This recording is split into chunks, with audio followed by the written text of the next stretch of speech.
मो देवव्रत नायक अध्यक्ष देवयुग परिवार तरफ मु आसती ये गोटे रज महोत्सव आम अपा रश्मि अपा करुँच जोटि कि यहाँ गोटे सुंदर उत्सव जोटा आमर ओडिया जातिर यहाँ हूँ माने गर्वर ये पर्व गणपर्व जोटा कि आमर रज उत्सव पालन करा जाए। एबे आगुरु एटा आमे गाँ मानक देखुले किंतु एबे आमे देखुचे सहर मानक लोक यही पर्व को पालन कले। एटा गोटे प्रतीक अच्छे आमे नारी प्रति सम्मान आमे जो कहूचे ओडिया अस्मिता यही हूँ अस्मिता आमे केमती एकाठी रहिबा आमर केमती एकता बजाय रहिबो आ नारी की केमती माँ भौणी को केमती सम्मान दबा एटा आमर गोटे एकतार प्रतीक। से मु चाहे समस्ते आज नुहे सब बेल नारी की सम्मान दिंतु आ एकाठी रुहतु एकाठी रहिले ही आम समाज आगू बढ़ी पारिबो। से एकतार बल जो कहती यूनिटी स्ट्रेंथ से मु चाहे चलतु मिसिकी गोटे सुंदर समाज गढ़ा सुस्थ समाज गढ़ा समस्ते सुस्थ रहिबा एतिकी जगन्नाथ पाखे प्रार्थना रहिबो। आमे समस्ते सुस्थ रहिले ही यही सब पर्व को आगू को आमे नेबा और आग पीढ़ी की जनइबा। धन्यवाद। नमस्कार, जय जगन्नाथ। मु बनदुर्गा मंडल सभानेत्री महिला मोर्चार सभानेत्री रश्मिता मल्लिक आउ 36 वार्डर मो कार्यकर्ता जड़े मेन है। आज आमर रज संक्रांति उपलक्षे समस्त को हार्दिक शुभेच्छा एवं शुभकामना। बहुत खुशी लगिला आमर एठी महिला माने आसिकी विभिन्न प्रकार भेराइटीर पिठापणा करिसंती जोटा कि आम ओडिया कला संस्कृति ऐतिह्य को बुझाए। तेणु आम रजर मेन रोची पोड़ पिठा। तेणु एठी आमर महिला माने बहुत विभिन्न प्रकार भेराइटीर पिठा भी करिके आनिसंती। बहुत सुस्वादुर पिठा बहुत करिके आनिसंती। ए सहित आम सहित आमर बहुत मोर बड़ भाई माने जगा भाई आमर जिला सभापति निरंजन भाई रोजालिन भाउज ता सहित आमर सीतू आम नरेन शिव भाई एम सहित मो सहित बहुत सही दिन जड़ित अच्छा। मो यही जो कार्यक्रम जो कर 36 वार्ड रे कर रज प्रोग्रामटा से समय बाहर कर मो सहित योगदान धरती आम अंचलवासी सहित सब जड़ित होती था से हृदय बहुत सारा कृतज्ञता मुझे जनाऊँगी। जो एत बिजु सिडिल भितर भी से आसिक रज प्रोग्राम उपस्थित रही समस्त वार्डवासी को बहुत धन्यवाद देवी। एत सारा भल पाइबा आत सारा मत जानी चिन्ही आगू नबार जो जो दायित्व रही से निकट कृतज्ञता जनइबी।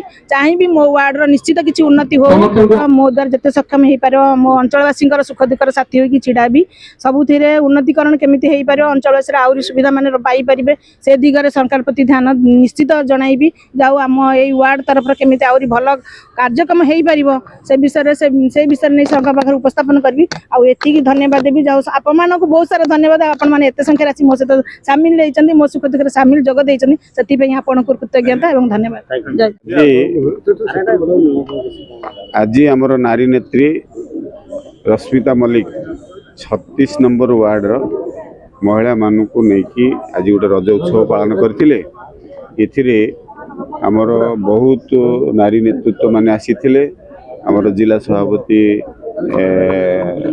निरंजन मिश्र भी थे आमर अन्यतम नारी नेत्री रोजालिन पारसाणी से भी थे तो सहित सुभाषिनी पुष्टि आमर नारी नेत्री जे भुवनेश्वर जिलार अच्छा से भी थे नरेन साहू आमर कॉर्पोरेटर थे एमती बहुत नेतृत्व आम पाखे उपस्थित थे आमर जिते भारतीय जनता पार्टी कार्यकर्ता माने रज उत्सव अवसर विभिन्न से जो ग्रुप माध्यम जो तांकर पिठा विभिन्न प्रकार पारंपरिक पिठा पणा सब धरिकी आसी रजपान भी थिला समस्ते खाइले रजपान भी खाइले दोली भी अच्छी दोली खेलिले समस्ते एंजॉय कले एवं गोटे परिवार सदृश भाया लगिला। आम भितर जो संपर्क आम भितर बंधुत्व मजबूत हवा सहित रजर जो आमर परंपरा अच्छी प्रकृति सहित संस्कृति सहित समन्वय रक्षा करवा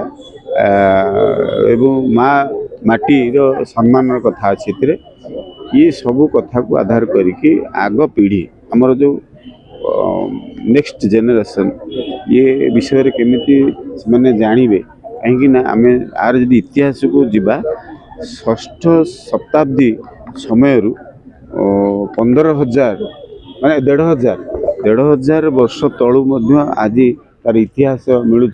रज उत्सव से पालन होता दोली खेल होता तेणु तार महात्म्य एवं आमर जो ऐतिह्य अच्छी ये केते सुदृढ़ अच्छी केबे ठारू अच्छी ये कथा को आगामी पीढ़ी केमती जानिबो ଆକୁ ବଞ୍ଚେଇ ରଖିବ କାହିଁକି ନା 1500 ବର୍ଷ ଧରି ଯଦି ୟାକୁ ବଞ୍ଚେଇ ରଖି ଆସୁଛନ୍ତି ଆମର ଏଇ ଓଡ଼ିଆ ଭଉଣୀମାନେ ଭାଇମାନେ ଏବଂ ଆମର ସଂସ୍କୃତି ପରମ୍ପରା ଜଗତର ନାଥ ଜଗନ୍ନାଥଙ୍କ ଆଧାରିତ ଏ ସଂସ୍କୃତି ପରମ୍ପରା କେତେ ମହାତ୍ମ୍ୟ ଅଛି ଆ ଭିତରେ କେତେ ରହସ୍ୟ ଅଛି ଏ କଥାକୁ ଆଗାମୀ ପିଢ଼ି କେମିତି ଜାଣିବ ସେଥିପାଇଁ ଆମେ ରଜ ଉତ୍ସବ ପାଳନ କରୁଛୁ ଏବଂ ନିଶ୍ଚିତ ରୂପେ ୟା ଦ୍ୱାରା ଆମ ଭିତରେ ଭାଇଚାରା ବନ୍ଧୁତ୍ୱ ସମ୍ପର୍କ ମଜବୁତ ହେବା ସହିତ ଆମର ମା ମାଟିର ପର୍ବ ଏ ଗଣପର୍ବ ସୁଦୃଢ଼ ହେଉଛି ଏବଂ ମାଆକୁ କିଭଳି ସମ୍ମାନ ଦିଆଯାଏ ଏଥିରୁ ଆମେ ମଧ୍ୟ ଜାଣିବାକୁ ପାଉଛୁ ଆମ ବଡ଼ ପିଢ଼ି ମଧ୍ୟ ଜାଣିବାକୁ ପାଉଛନ୍ତି ନିଶ୍ଚିତ ରୂପେ ଏ ଅବସରରେ ମୁଁ ଶୁଭେଚ୍ଛା ଅଭିନନ୍ଦନ ଜଣାଇବି ସମସ୍ତଙ୍କ ଉତ୍ତରତର କାମନା କରୁଛି ମହାପ୍ରଭୁ ଶ୍ରୀ ଜଗନ୍ନାଥଙ୍କ ନିକଟରେ